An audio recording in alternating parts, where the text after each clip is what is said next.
첫 코너 뉴스픽으로 시작을 해보죠. 더공감 여성정치연구소의 송문희 박사님 안녕하세요. 네, 안녕하세요. 전혜연 사평론가 안녕하십니까? 네, 안녕하세요. 첫 번째 뉴스는 사법농단에 연루된 전직 고위 법관들에 대해서 어제 처음으로 이제 유죄 판결이 나왔습니다. 최근까지 진행된 재판들은 결과가 모두 무죄 판결이었었는데 이번에는 유죄로 나온 배경은 그럼 무엇인지 판결 내용을 좀 구체적으로 좀 들어가서 보고 싶습니다. 전혜연 평론가께서 좀 정리해 주시겠어요? 이 법원 판결이 조금 내용이 복잡하기 때문에 네. 우리 뉴스브런치가 잘 활용하는 열쇠말을 한번 활용해 보도록 하겠습니다.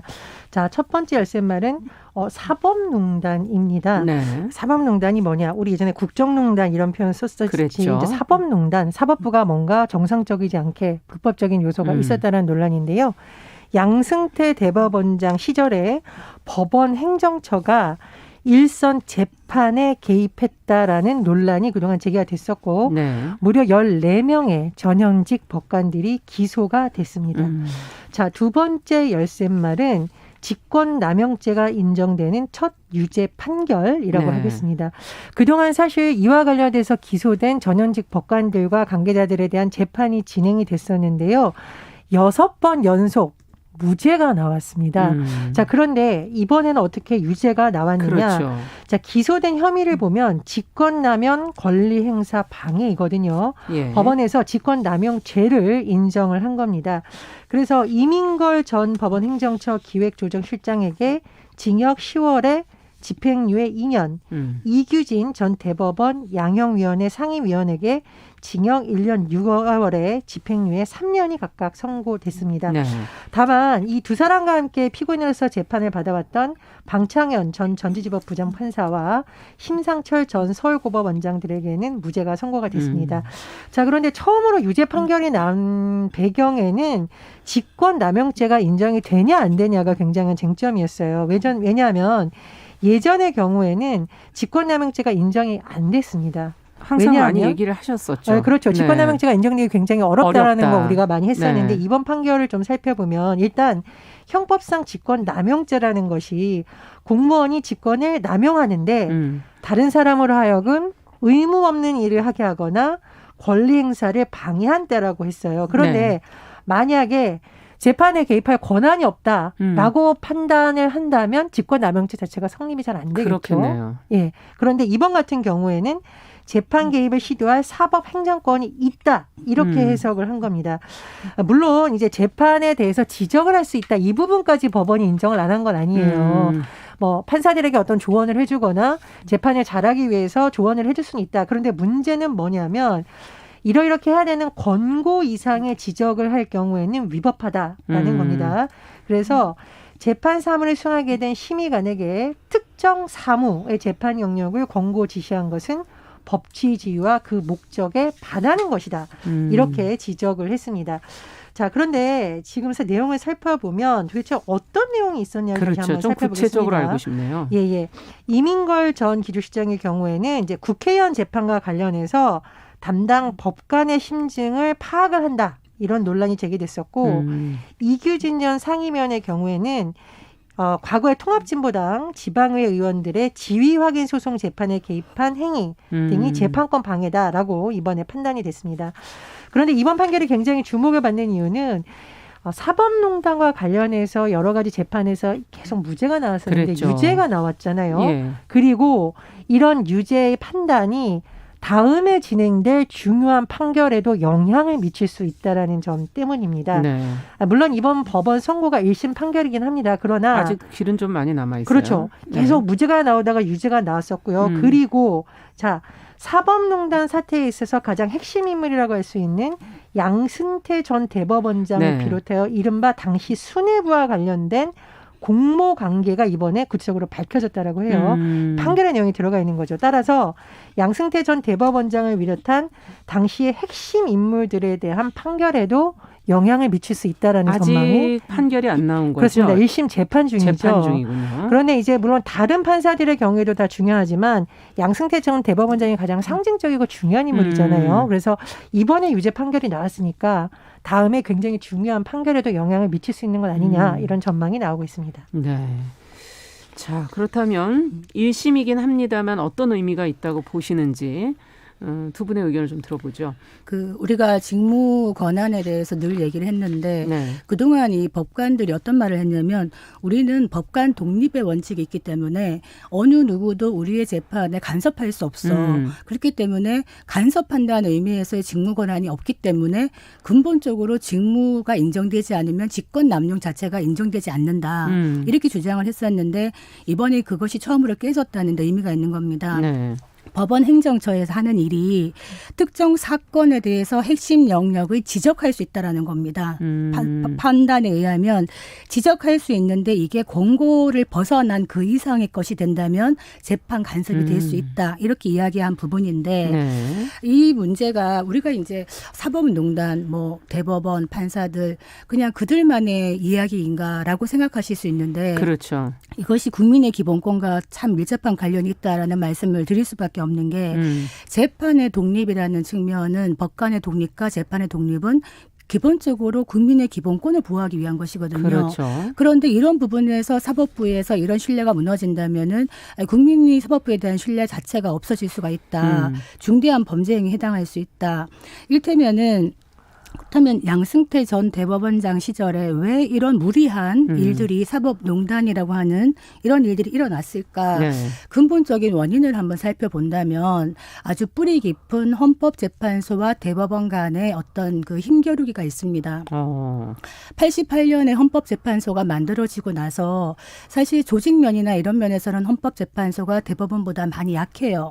그럼에도 불구하고 헌법재판소는 막강한 권한을 갖고 있는 것이 법률을 없앨 수가 있습니다. 그렇죠. 그리고 정당 해산도 할 수 있고 탄핵 심판도 할 수 있고 네. 이러다 보니까 대법원과 헌법재판소 간의 힘겨루기가 일어나기 시작한 거고요. 예. 헌재에서는 재판에 대해서도 헌법 소원해라 이런 식으로 얘기를 하고 있고 대법원장이 헌법재판관 왜 추천을 하느냐 여기에 대해서도 이야기를 하고 있는데 대법원에서는 이걸 받을 수가 없는 거예요. 또 그래서 상고 법원을 만들어야 된다. 네. 그러면서 양승태 전 대법원장 시절에 상고 법원을 만들기 위해서 청와대에 어떤 일을 했냐.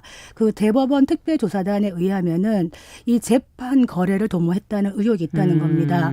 정권의 우호적인 판결을 가지고 청와대의 상고 법원을 협상의 대상으로 삼으려 했다. 네. 그리고 이 상고 법원에 대해서 비판적이었던 그 판사들에 대해서 또 제재와 이런 것들 압력을 가하는 이런 것들에 대해서 이번에 유죄가 나온 것이거든요. 제가 말씀드리고 싶은 게 이 법원이나 검찰이 다 제 살 깎기를 못한다 그러네요. 이런 얘기를 하는데요. 사법개혁이 있어가지고 이런 부분이 매우 중요하다.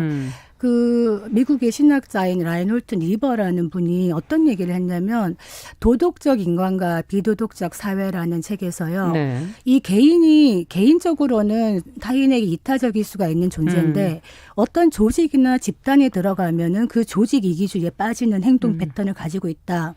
이런 얘기를 했는데 네. 이 부분에서는 법원이나 검찰이나 할 것 없이 아마 조직 이기주의에 기반한 이런 분위기에서 이런 일들이 일어나지 않았나 이런 생각이 들어서 근본적으로는 헌법재판소와 대법원 간의 이런 힘겨루기 속에서 사실은 국민의 기본권이 더 침해될 수가 있기 때문에 시스템적으로 어떤 걸 만들어야 되지 않나 이제는 이런 생각이 듭니다. 네, 이 헌법재판소와 대법원은 그러면 어떤 관계를 유지해야 될까? 뭐 이런 생각도 국민 입장에서는 들고요. 또 전혜연 평론가 얘기도 좀 더 들어보죠. 기본적으로 우리가 독립성을 얘기를 할 때 정치적 독립성도 굉장히 중요한 거거든요. 네. 이제 이게 박근혜 정부 때 터졌던 사건이고 당시 여러 가지가 얽혀 있는 것이죠.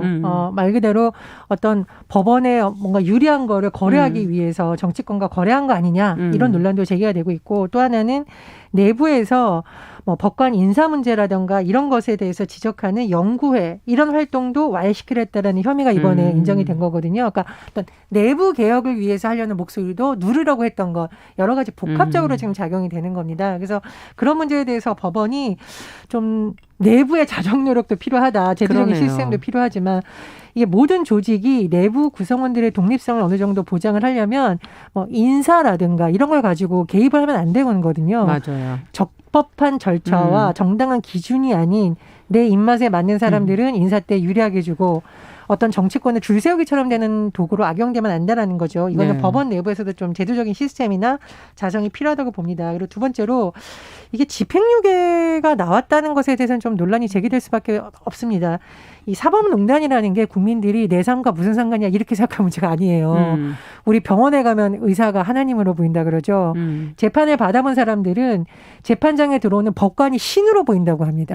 그렇죠. 이 사람의 판결에 따라서 내 인생이 바뀔 수도 있습니다. 좌지우지 되니까요. 예. 유죄가 날 수도 있고 무죄가 날 수도 있고 3년형이 나올 수도 있고 5년형이 나올 수도 있는 네. 거잖아요. 그렇다면 법관들이 굉장히 어떤 국민들로부터 신뢰를 받아야만 되는 건데 이 법관들이 뭔가 다른 요소에 의해서 재판을 왔다 갔다 하게 할 수 있다라는 되면 어떻게 사법부가 신뢰를 받겠습니다.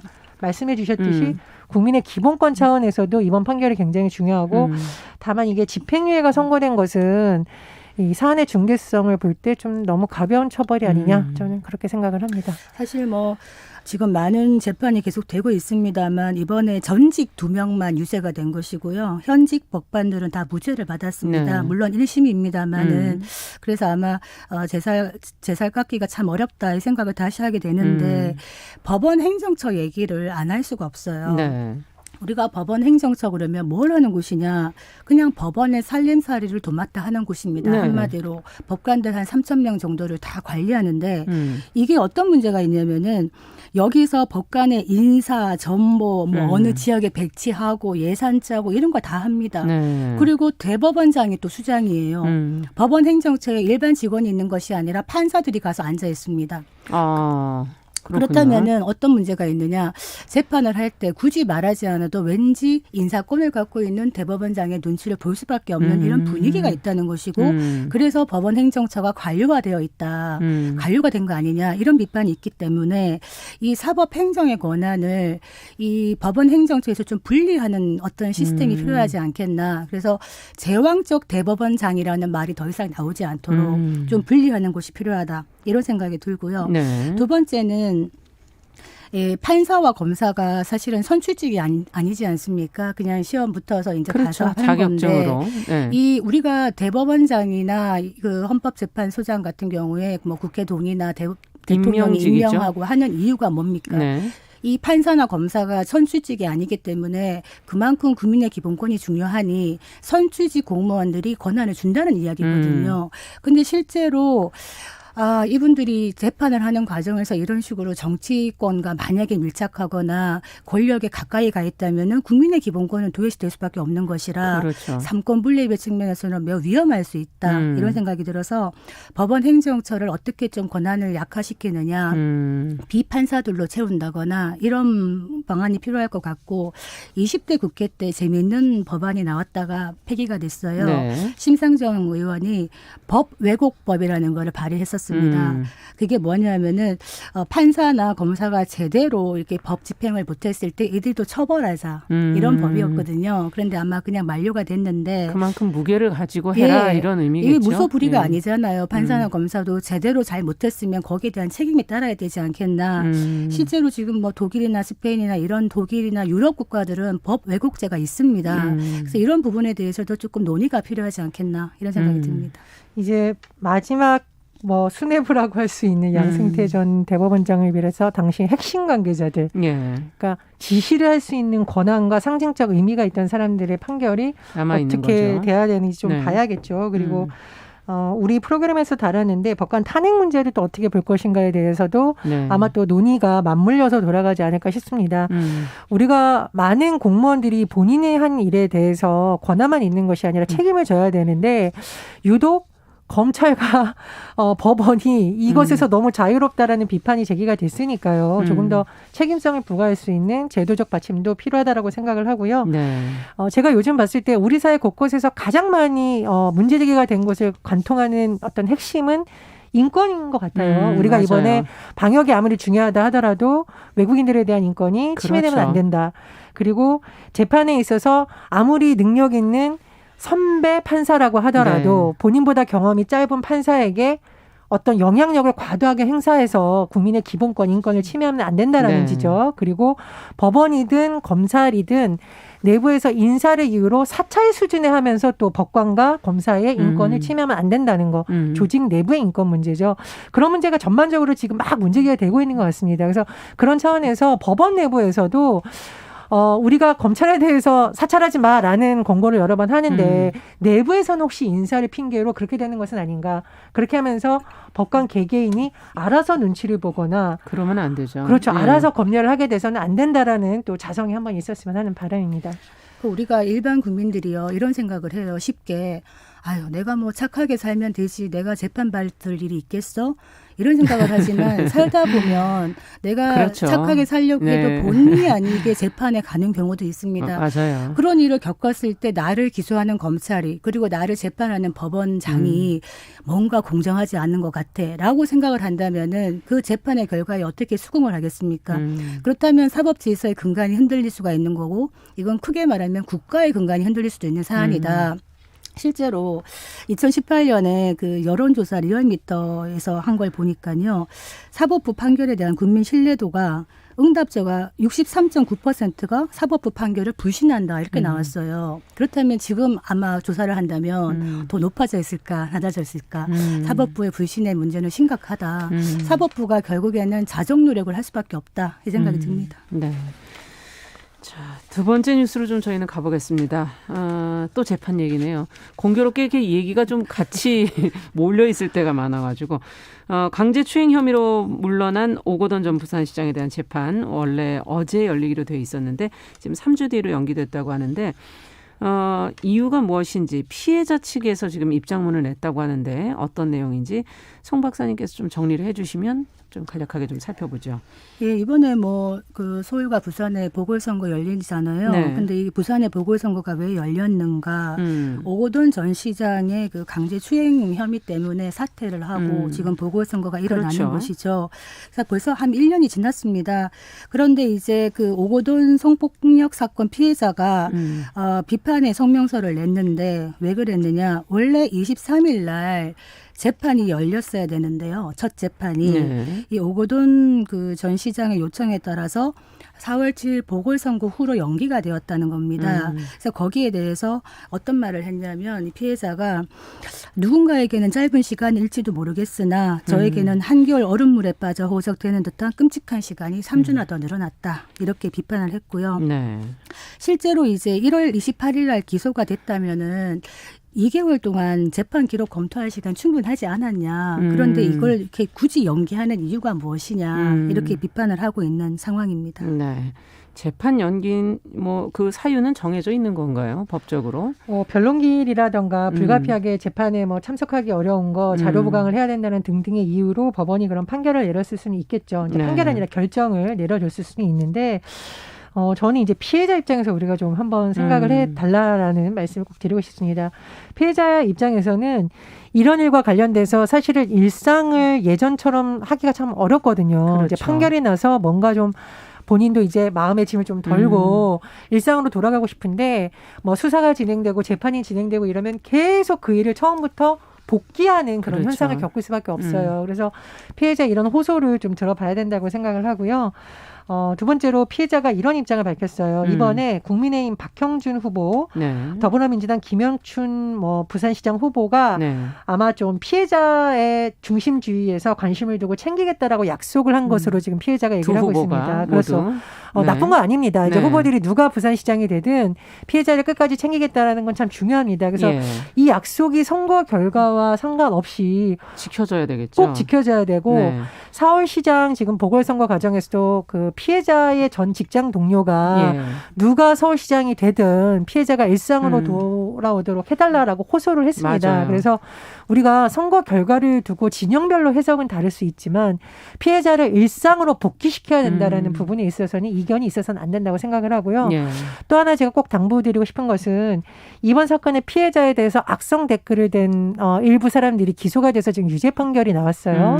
벌금형이 나온 사례가 지금 계속 보도가 나오고 있는데 우리가 아무리 정치적으로 이것을 해석한다고 하더라도 그 분노를 피해자에게 악성 댓글을 달거나 모욕하는 식으로 푸는 것은 안 됩니다. 그래서 자칫하면 기소돼서 벌금형이 나올 수 있다. 맞아요. 그래서 시민들도 좀 주의해줬으면 하는 바람입니다. 경각심을 좀 높이는 네. 그런 결과가 됐네요. 어떻게 보십니까? 그 피해자가 또 하나 얘기한 것이 뭐냐면 지금 그 오거돈 전 시장의 변호를 맡은 분이 예. 그 변호사가 현재 김영춘 후보 캠프에 합류해가지고 공동선대위원장을 하고 있어요. 그렇기 때문에 이 부분에 대해서 문제 제기를 하고 있거든요. 이것 좀 예. 정치적으로 문제가 있는 거 아닌가 이런 얘기를 하는데 김영춘 후보 같은 경우에는 절을 하고 지금까지 지속적으로 계속 이 문제에 대해서 사죄를 하고 있거든요. 그런데 이제 사죄의 진정성을 느끼고 있는데 이분이 오거돈 전 시장의 이 사건에 대해서 변호를 하는 분이 캠프에 들어가 있다. 이 부분에 대해서는 또 부산 시민들이 어떻게 받아들일지는 좀 지켜봐야 되겠습니다. 네. 자, 여러 가지로 생각을 좀 하게 하는 그런 대목이 아닌가 싶네요. 자, 뉴스픽 오늘 두 분 얘기 여기까지 듣겠습니다. 덕공감 여성정치연구소 송문희 박사 또 전혜연 평론가 두 분 수고하셨습니다. 감사합니다. 감사합니다. 감사합니다.